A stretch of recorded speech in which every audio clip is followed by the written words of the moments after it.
मनोगत मोनाच्या मनातले. हे माझं मनोगत आहे पुस्तकात व्यक्त केलेलं. तर ऐका.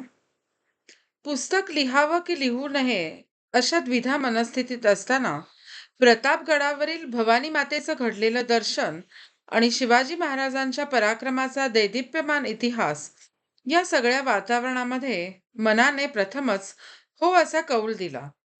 आणि असा कौल मिळाल्यावर लगेचच लिहायला सुरुवात करावं अशी उर्मी दाटून आली. पण जवळ लेखन सामग्री नव्हती. काय करावे अशा विचारात असतानाच एक खानावळ दिसली. तिथे चहा घेत घेत मी एक कागद मागून घेतला आणि त्यावर मी पुस्तकाची प्रथम अनुक्रमणिका लिहिली. साधारणपणे 11 ते 12 प्रकरणे होत होती.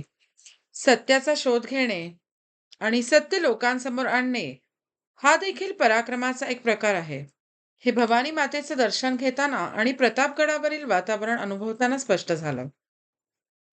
भारतामध्ये आणि त्यातूनही महाराष्ट्रामध्ये करोना विषाणूने आणि त्यात देखील डेल्टा व्हेरियंटने घातलेला धुमाकूळ गेल्या 100 वर्षात झाले नव्हते इतके मृत्यू कशामुळे झाले ह्याचे उत्तर जर स्पष्ट होत असेल तर ते भारतीयांसमोर आणणे, त्याचबरोबर अधिकतर मराठी माणसांसमोरही यायला नको का? आणि ते आपण करू शकतो असा विश्वास त्या क्षणी आम्हाला मिळाला. आणि मग आई भवानीचा आशीर्वाद घेऊन आमच्या मनाने एक दृढ निश्चय केला, की आम्ही दोघे म्हणजेच अर्थात मी आणि राहुल COVID-19 कशामुळे उद्भवला त्याची कारणे लोकांसमोर आणणारच. मग भले ते आज नाही तर उद्या.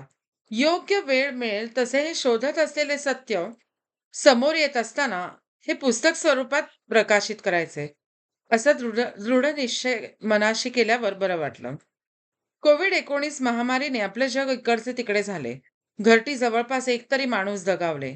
असे असताना प्रत्येक सामान्य माणसाचा हक्क आहे, की ही जीवघेणी साथ कशामुळे आली हे समजणं. सगळ्या जगामध्ये 2 कोटी किंवा अधिक, त्याहून अधिक, तर भारतामध्ये काही लाख लोकं प्राण गमावून बसले. ते एखादा वटवा घूळ एका प्राण्याच्या जवळ गेले म्हणून.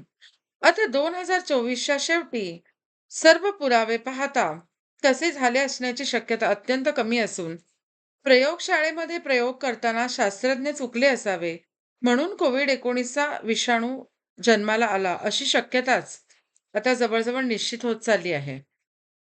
तरीही केवळ लेखक म्हणतात म्हणून तुम्ही यावर विश्वास ठेवू नये. प्रत्येक शक्यता तुम्ही स्वतः पडताळून पहा आणि मग पुस्तकाच्या शेवटी तुम्हीच ठरवा की करोना विषाणू नक्की कुठून आला असावा. पुस्तक लिहिण्याचा आणखी एक महत्त्वाचा उद्देश म्हणजे ही परिस्थिती पुन्हा उद्भवू नये आणि त्यासाठी जागतिक पातळीवर काय-काय प्रयत्न झाले आहेत आणि अजूनही सुरू आहेत, त्यातील आमचा सहभाग आणि त्या सगळ्या गोष्टींचा आढावा.